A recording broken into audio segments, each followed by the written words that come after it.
জুলাই গণহত্যার বিচার নিশ্চিত করবে বিএনপি। জনগণের সরকার প্রতিষ্ঠার মাধ্যমে জুলাই শহীদদের ঋণ শোধ করতে চায়। প্রতিটি পরিবারের সম্মানজনক পুনর্বাসন ও নিরাপদ ভবিষ্যৎ নিশ্চিত করতে হবে। কোনো ইস্যুতে ফ্যাসিবাদী বিরোধী রাজনৈতিক দলগুলোর মধ্যে অনৈক্য মনে হলেও আমি দৃঢ়ভাবে বিশ্বাস করি জাতীয় স্বার্থে আমরা সবাই এক। পতিত স্বৈরাচার এখনো ভারতে বসে ষড়যন্ত্র করছে বললেন নাহিদ ইসলাম। শহীদ আবু সাইদের কবর জিয়ারত। ফ্যাসিবাদ মুক্ত নতুন বাংলাদেশ গড়াই জুলাই অভ্যুত্থানের মর্মবাণী বললেন প্রধান উপদেষ্টা। মাসব্যাপী কর্মসূচি উদ্বোধন। জুলাই অভ্যুত্থানে নিহতদের পরিবারে এখনো চলছে শোকের মাতম। 1 বছরেও পূরণ হয়নি শহীদের স্বপ্ন, বলছেন স্বজনরা। তাদের জীবনটা এভাবে উৎসর্গ করলো দেশের জন্য, তো আসলে সেইখান থেকে বলা যায় যে আসলে সেইভাবে করে কিন্তু এখনো সেটা প্রতিফলিত হয়নি। রাজধানীর টিকাটুলিতে কেমিক্যাল গুদামে আগুন। 1.5 ঘন্টার চেষ্টায় নিয়ন্ত্রণে এনেছে ফায়ার সার্ভিস। ক্ষয়ক্ষতি জানা যায়নি। ইরানের সাথে 60 দিনের যুদ্ধ বিরতিতে সম্মত ইসরায়েল, জানালেন ট্রাম্প। গাজায় আগ্রাসন আরও তীব্র করেছে ইসরায়েল। এবং ফিফা ক্লাব বিশ্বকাপের কোয়ার্টার ফাইনালে উঠেছে Spanish giant Real Madrid. Italian club ইউভেন্টাসকে হারিয়েছে 1-0 গোলে। দেখছিলেন শিরোনাম সংবাদ সকালের সঙ্গে আছি আমি আয়েশা বুবলি। এবার বিস্তারিত। জুলাই অভ্যুত্থানে শহীদদের রাষ্ট্রীয় স্বীকৃতি নিশ্চিত করতে হবে উল্লেখ করে ঐক্য ধরে রেখে গণতন্ত্রকে প্রাতিষ্ঠানিক রূপ দেওয়ার সুযোগকে দ্রুত বাস্তবায়নের আহ্বান জানিয়েছেন বিএনপির চেয়ারপারসন খালেদা জিয়া। আর দলটির ভারপ্রাপ্ত চেয়ারম্যান তারেক রহমান বাংলাদেশের বর্তমান বাস্তবতায় সংখ্যানুপাতিক নির্বাচনের প্রস্তাব পুনর্বিবেচনা করতে রাজনৈতিক দলগুলোর প্রতি আহ্বান জানিয়েছেন। নিত্য নতুন ইস্যু সামনে নিয়ে এলে ষড়যন্ত্রকারীরা মাথা চাড়া দেওয়ার সুযোগ পাবে বলেও মনে করেন তিনি। বিস্তারিত সাইফুল রিপনের প্রতিবেদনে। জুলাই আগস্ট অভ্যুত্থানের শোক ও বিজয়ের প্রথম বর্ষপূর্তিতে বাংলাদেশ চীন মৈত্রী সম্মেলন কেন্দ্রে বিএনপি আয়োজিত আলোচনা সভা ও আন্দোলনে শহীদদের পরিবারের স্বজনদের সম্মাননা প্রদানের বিশেষ অনুষ্ঠানে যোগ দেন দেশের বিভিন্ন রাজনৈতিক দলের নেতারা। শহীদ পরিবারের স্বজনদের হাতে সম্মাননা তুলে দেন দলের মহাসচিব মির্জা ফখরুল ইসলাম আলমগীর ও জুলাই অভ্যুত্থান বর্ষপূর্তি পালন কমিটির আহ্বায়ক রুহুল কবির রিজভী। প্রধান অতিথির বক্তব্যে ভিডিও বার্তায় বিএনপি চেয়ারপারসন খালেদা জিয়া গণতান্ত্রিক আন্দোলনে শহীদদের প্রতি গভীর শ্রদ্ধা জানিয়ে দ্রুত বিচারের দাবি জানান। গুম, খুন, বিচার, বহির্ভূত হত্যার শিকার যারা হয়েছেন তাদের তালিকা প্রস্তুত করতে হবে। দ্রুত বিচারের ব্যবস্থা ও রাষ্ট্রীয় স্বীকৃতি নিশ্চিত করতে হবে। প্রতিটি পরিবারের সম্মানজনক পুনর্বাসন ও নিরাপদ ভবিষ্যৎ নিশ্চিত করতে হবে। নতুন দেশ গড়ার সুযোগ কাজে লাগানোর তাগিদ দেন বিএনপি চেয়ারপারসন। সর্বোপরি বাংলাদেশের স্বাধীনতা সার্বভৌমত্বকে রক্ষা করতে হবে। যে কোনো মূল্যে ঐক্য বজায় রাখতে হবে। আসুন আমরা সবাই মিলে শহীদ জিয়ার স্বপ্নকে বাস্তবায়িত করি কোটি মানুষের নতুন বাংলাদেশের নির্মাণের স্বপ্নকে। উদ্বোধনী বক্তব্যে দলের ভারপ্রাপ্ত চেয়ারম্যান বিভিন্ন ইস্যুতে মতানৈক্য থাকলেও স্বাধীনতা ও সার্বভৌমত্বের ক্ষেত্রে রাজনৈতিক দলগুলোকে ঐক্যবদ্ধ থাকার আহ্বান জানান। প্রতিটি রাজনৈতিক দলের নিজস্ব দৃষ্টিভঙ্গি এবং কর্মসূচিগত পার্থক্যের কারণে কোনো ইস্যুতে ফ্যাসিবাদী বিরোধী রাজনৈতিক দলগুলোর মধ্যে অনৈক্য মনে হলেও আমি দৃঢ়ভাবে বিশ্বাস করি জাতীয় স্বার্থে আমরা সবাই এক। জাতীয় ইস্যুতে জাতীয় স্বার্থে ঐক্যমত থাকাটাই সবচেয়ে বেশি জরুরি। রাজনৈতিক দলগুলোর সংখ্যানুপাতিক নির্বাচনের প্রস্তাব পুনর্বিবেচনার আহ্বানও জানান তারেক রহমান। সংখ্যানুপাতিক নির্বাচনী ব্যবস্থার আড়ালে পুনরায় দেশের রাজনীতিতে নিজেদের অজান্তেই পতিত পরাজিত পলাতক ফ্যাসিস্ট অপশক্তির পুনর্বাসনের পথ সুগম করে দেওয়া হচ্ছে কিনা এই বিষয়টিও আমাদের প্রত্যেকের অত্যন্ত সিরিয়াসলি ভাবা দরকার।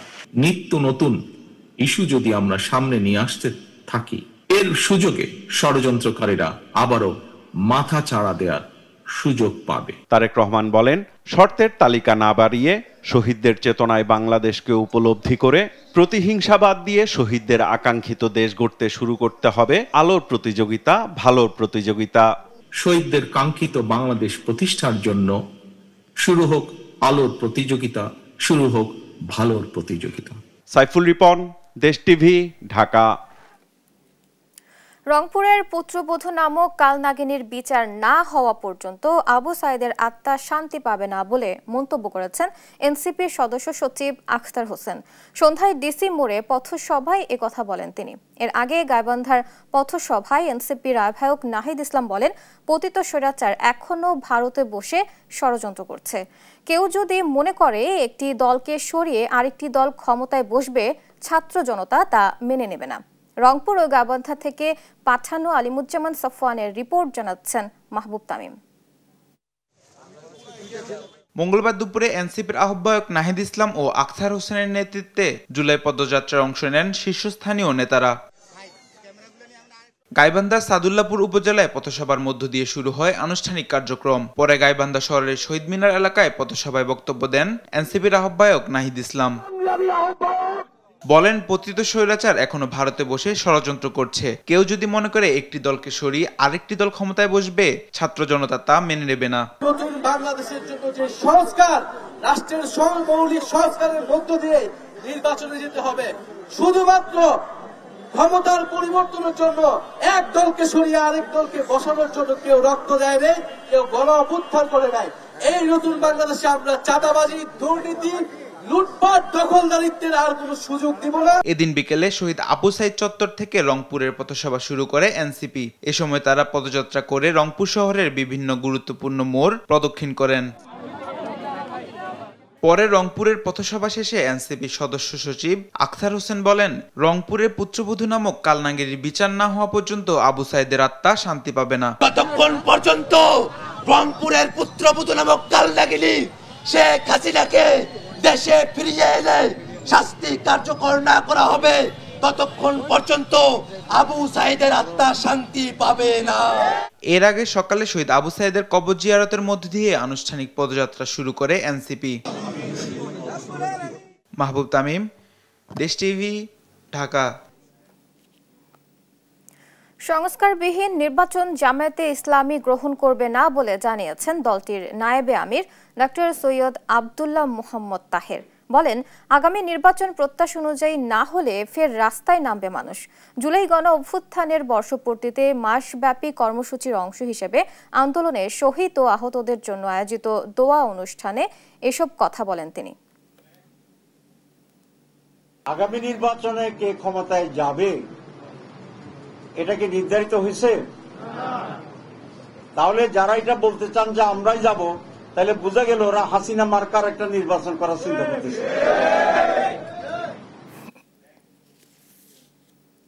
ফ্যাসিবাদ বিলোপ করে নতুন বাংলাদেশ গড়াই ছিল জুলাই অভ্যুত্থানের মর্মবাণী, এমনটাই জানালেন প্রধান উপদেষ্টা ডক্টর মোহাম্মদ ইউনূস।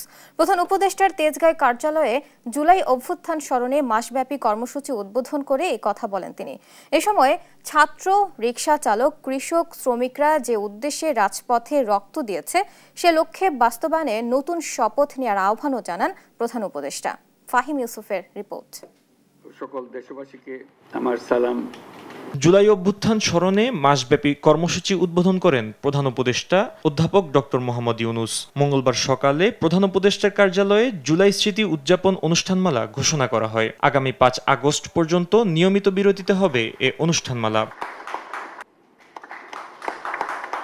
জুলাই আন্দোলনের মর্মবাণী ছিল ফ্যাসিবাদ বিলোপ করে নতুন বাংলাদেশ গঠন। উদ্বোধনী ভাষণে এ মন্তব্য করেন প্রধান উপদেষ্টা। বলেন, আর সে লক্ষ্য বাস্তবায়নে কাজ করছে সরকার। জুলাই ছিল দেশের গণতন্ত্র পুনরুদ্ধারের লড়াই, এক অমোঘ ডাক, এক জনতার জাগরণ। সেই আন্দোলনের মর্মবাণী ছিল ফ্যাসিবাদের বিলোপ করে নতুন বাংলাদেশ বিনির্মাণ। রাষ্ট্রকে জনগণের হাতে ফিরিয়ে দেওয়া। জুলাই আগস্ট অভ্যুত্থানে দেশের সব শ্রেণী পেশার মানুষের যে ঐক্য ছিল এ জুলাইয়ে তা আবারও সুসংহত করার আহ্বান জানান প্রধান উপদেষ্টা। বলেন, প্রতি বছর জুলাই আগস্ট অভ্যুত্থানকে উদযাপন করা হবে, যাতে 16 বছর অপেক্ষা করে স্বৈরাচার সরাতে না হয়। গত বছরের জুলাইয়ে দেশের সকল শ্রেণীর পেশা ও বয়সের মানুষের মধ্যে যে ঐক্য তৈরি হয়েছিল, আমরা চাই এই জুলাইয়ে সেই ঐক্য আবার সুসংহত হোক। আমাদের এই কর্মসূচির মূল লক্ষ্য জনগণকে গণতান্ত্রিক অধিকার সম্পর্কে সচেতন করা, রাজনৈতিক দায়বদ্ধতার দাবি জানানো এবং রক্তের বিনিময়ে পাওয়া সংস্কারের এই সুযোগকে হারিয়ে না ফেলা। এ অনুষ্ঠানমালার মাধ্যমে গত বছরের জুলাইয়ের প্রতিটি দিনকে পুনর্জীবিত করার আশা প্রকাশ করেন প্রধান উপদেষ্টা। এছাড়া যে লক্ষ্যে ছাত্র, রিকশাচালক, কৃষক, শ্রমিকরা শহীদ ও আহত হয়েছিল সে লক্ষ্য বাস্তবায়নে নতুন শপথ নেয়ার আহ্বান জানান প্রধান উপদেষ্টা। জুলাই গণ অভ্যুত্থান পুনরুত্থান কর্মসূচির উদ্বোধন ঘোষণা করছি। ফাহিম ইউসুফ, দেশ টিভি, ঢাকা। জুলাই অভ্যুত্থানে নিহতদের পরিবারে এখনো চলছে শোকের মাতম। শেষবার প্রিয়জনের কোনো স্মৃতি ছুঁয়ে দেখার আকুতি নিয়ে বেঁচে আছেন গণকবরে দাফন হওয়া অনেকের পরিবারের সদস্যরা। এমনই এক শহীদ উত্তরার প্রাইভেট কারের চালক মোহাম্মদ আসাদুল্লাহ। 19 জুলাই উত্তরার ক্রিসেন্ট হাসপাতালের সামনে স্থানীয় সংসদ সদস্যের লোকেরা গুলি করলে লুটিয়ে পড়েন সেখানে। বেওয়ারিশ হিসেবে দাফনের প্রায় 1 মাস পর শনাক্ত করে তার পরিবার। 1 বছরেও দৃশ্যমান বিচার না হওয়ায় ক্ষোভ জানান পরিবারের সদস্যরা। হাসান আল মাহমুদের রিপোর্ট। 8 বছরের আলভি হাসান যেন বাবার সুখে পাথর। মনে হয় না আবার কথা। দীর্ঘ চেষ্টায় অস্ফুট স্বরে দুটি কথাই বের হলো, বিচারের দাবি। যারা আমার বাবাকে মেরে ফেলেছে তাদের বিচার। একই অবস্থা জুলাই অভ্যুত্থানের শহীদ আসাদুল্লাহর মা 70 আয়েশা খাতুনের। গেল বছর 19 জুলাই গুলিবিদ্ধ হওয়ার কয়েক ঘন্টা আগে মাকে জড়িয়ে বিদায় নিয়েছিলেন পেশায় গাড়ি চালক আসাদুল্লাহ। তবে সন্তানের মৃতদেহটিও শেষবার ছুঁয়ে দেখতে না পারার আক্ষেপের কান্নায় শুকিয়ে গেছে চোখ। আমার পোলায় যখন গুলি খাইছিল তখন একটা দারোয়ানে দেখছিল, দেখে পরে ওই ভিডিও করে রাখছি। পরে আমার পোলা একটা বোন পাতাইছিল, আমার মায়ের নাই বোন পাতাইছে, আবার ওই 7 নম্বর সেটা 2 নম্বর উড়ে গেছে, কে লাগে জানি। ওর সাইকেলটা দেখছে বাসায়, দেখলা পরে পরে কইছে জিজ্ঞাসা যে ভাই সাইকেলটাকে, সাইকেলটা একটা লোক এনে গুলি খাইছিল, গুলি খাইয়ে এনে পড়ছিল ওর সাইকেল। হাস্যোজ্জ্বল আসাদুল্লাহ এখন পুরো পরিবারের কাছে শুধুই ছবি। 19 জুলাই গুলিবিদ্ধ হওয়ার পর উত্তরার ক্রিসেন্ট হাসপাতাল, এরপর 22 জুলাই পর্যন্ত ঢাকা মেডিকেলে চিকিৎসাধীন থাকলেও কোনো খোঁজ পায়নি পরিবার। পোস্টমর্টেম শেষে 24 জুলাই দাফন হয় বেওয়ারিশ হিসেবে। 24 তারিখে দাফন দিছে, পরে যায় কইছে, পরে কবরস্থানে নিয়ে গেছে। মনে হয় 1 লগে 8টা কবর হয়েছে। তারা কইতাছে যে 1 লগে 8টা কবর, এনে আমরা তো মুখ খুলে দিই না, তনে কাফন করে দিছে। আমরা জানাজা পড়ায় দাফন করছি। কলে 8টা তনে যে কোনো একজন আমার ছেলে। শেরপুরের আসাদুল্লাহ থাকতেন রাজধানী উত্তরার দলিপাড়া এলাকায়। ছোট ভাই রমজান আলী জানান, দীর্ঘ সময় ছোটাছুটির পরও সন্ধান পাননি বড় ভাইয়ের। বলছিলেন সেই দুঃসহ স্মৃতির কথা। লোকজন জিজ্ঞেস করছি, উনি বলছে ভাই এই লোকটা 3 দিন বেঁচে ছিল। পরে বললাম যে কোনো ট্রিটমেন্ট করেন নাই কেন? পরে বললো যে গার্জেন পানি আমরা ট্রিটমেন্ট করি নাই। 3 দিন পর্যন্ত ওই গার্ড দিয়ে যে এখানে যে গুলিটা খাইছে ওখান থেকে রক্ত 3 দিন পর্যন্ত পড়ছে। তাই আমার মনে হয় যে যদি ঠিকঠাক মতো ট্রিটমেন্ট করতো তাহলে হয়তো বা বেঁচে থাকতো আর কি।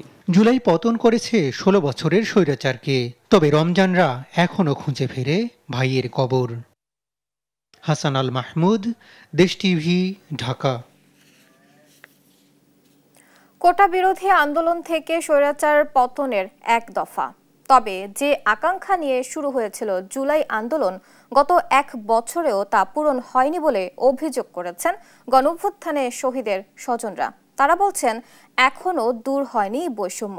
হতাহতের পরিবারের দাবি জুলাই চেতনা বাস্তবায়ন, বিপ্লবী যোদ্ধার স্বীকৃতি ও হামলায় জড়িত সবার বিচার দ্রুত নিশ্চিতের। বিস্তারিত দেওয়ান ইমনের রিপোর্টে। জুলাই বিপ্লবের 1 বছর পূর্তির দিনে এই আর্তনাদ সাভারের শহীদ আলিফ আহমেদ সিয়ামের মায়ের। প্রিয় সন্তানকে হারিয়ে পাগলপ্রায় মা তানিয়া আক্তার। সাভার ডেইরি ফার্ম স্কুলে 10ম শ্রেণীর ছাত্র ছিল আলিফ। ইচ্ছা ছিল পাইলট হওয়ার, যা এখন শুধুই স্মৃতি। আলিফ শহীদ হয়েছেন, কিন্তু তার ব্যবহৃত জিনিসগুলো পরম যত্নে রেখে দিয়েছেন পরিবারের সদস্যরা। 36 জুলাই সবশেষ যে পোশাক পরে বেরিয়েছিলেন আলিফ, সেগুলো জড়িয়ে ধরে স্মৃতিচারণ করছেন মা। তবে যে আকাঙ্ক্ষা নিয়ে শুরু হয়েছিল জুলাই আন্দোলন, 1 বছর হয়ে গেলেও তা পূরণ হয়নি বলে অভিযোগ শহীদ আলিফের মা তানিয়া আক্তারের। ছেলে বড় হয়ে তার স্বপ্নটা হচ্ছিল যে সে পাইলট হবে। তো পাইলট হয়ে সে বিভিন্ন দেশে অ্যাডভেঞ্চার করবে। তার স্বপ্ন ছিল যে তার মাকে নিয়ে সে হজে যাবে। বাংলাদেশের সকল ছেলেরা যে তাদের জীবনটা এভাবে উৎসর্গ করলো দেশের জন্য, তো আসলে সেইখান থেকে বলা যায় যে আসলে সেইভাবে করে কিন্তু এখনো সেটা প্রতিফলিত হয়নি, হতে পারেনি।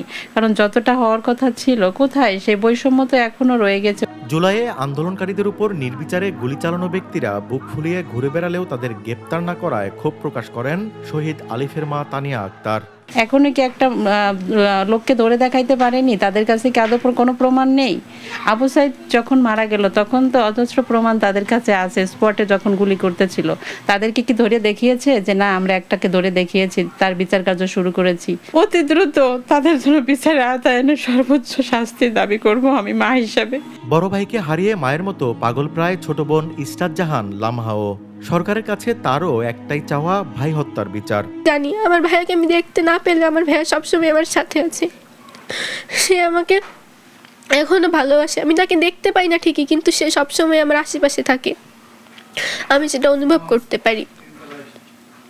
আমি যখন টেবিলে পড়তে বসতাম তখন আমার ভাইয়া আমার সঙ্গে পড়তে বসতো। আমি কিছু না বুঝলে আমার ভাইয়া আমাকে সেটা সুন্দরভাবে বুঝিয়ে দেওয়ার চেষ্টা করতো। আমার ভাইয়ের সঙ্গে আমার মজা, খুনসুটি সবকিছুই আমি এখন আমার মনে পড়ে, আমার জীবনের স্মৃতি হয়ে রয়ে গেছে। শহীদ আলিফের পরিবারের এখন একটাই দাবি, মৃত্যুর আগে সন্তান হত্যার বিচার দেখে যেতে চান তারা। দেওয়ান ইমন, দেশ টিভি, সাভার। রাজধানীর টিকাটুলিতে মামুন প্লাজায় কেমিক্যাল গুদামে আগুন লাগার ঘটনা ঘটেছে। পরে ফায়ার সার্ভিসের 1.5 ঘন্টার চেষ্টায় আগুন নিয়ন্ত্রণে এসেছে। আজ বুধবার ভোর 5:30টার দিকে ভবনটিতে আগুন লাগে বলে জানিয়েছে ফায়ার সার্ভিস। জানায় মামুন প্লাজার 3 তলায় অগ্নিকাণ্ডের খবর পেয়ে ঘটনাস্থলে যায় ফায়ার সার্ভিস। প্রথমে 5টি ইউনিট ঘটনাস্থলে পৌঁছায়, তারপর আরও 2টি ইউনিট সেখানে যুক্ত হয়। প্রায় 1.5 ঘন্টার চেষ্টায় সকাল 7টার দিকে আগুন নিয়ন্ত্রণে আসে। ফায়ার সার্ভিস জানায় বড় কোনো ধরনের ক্ষয়ক্ষতির খবর পাওয়া যায়নি।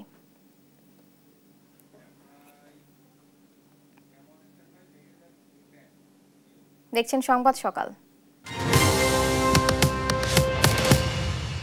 অভিভাবকহীন অবস্থায় চলছে ময়মনসিংহের institute of health technology IHT। মাত্র 2 জন অতিথি শিক্ষক আর 1 জন অফিস সহায়ক দিয়ে কোনোভাবে চলছে এই সরকারি প্রতিষ্ঠানের কার্যক্রম। ক্যাম্পাস জুড়ে আগাছায় বেড়েছে সাপ আতঙ্ক, নিরাপত্তার অভাবে ঘটছে চুরি। এমন বাস্তবতায় 3টি ব্যাচের 156 জন শিক্ষার্থী 7 দফা দাবিতে আন্দোলনে নেমেছেন। ইলিয়াস আহমেদের পাঠানো তথ্য ছবিতে জানাচ্ছেন অঙ্কন চৌধুরী।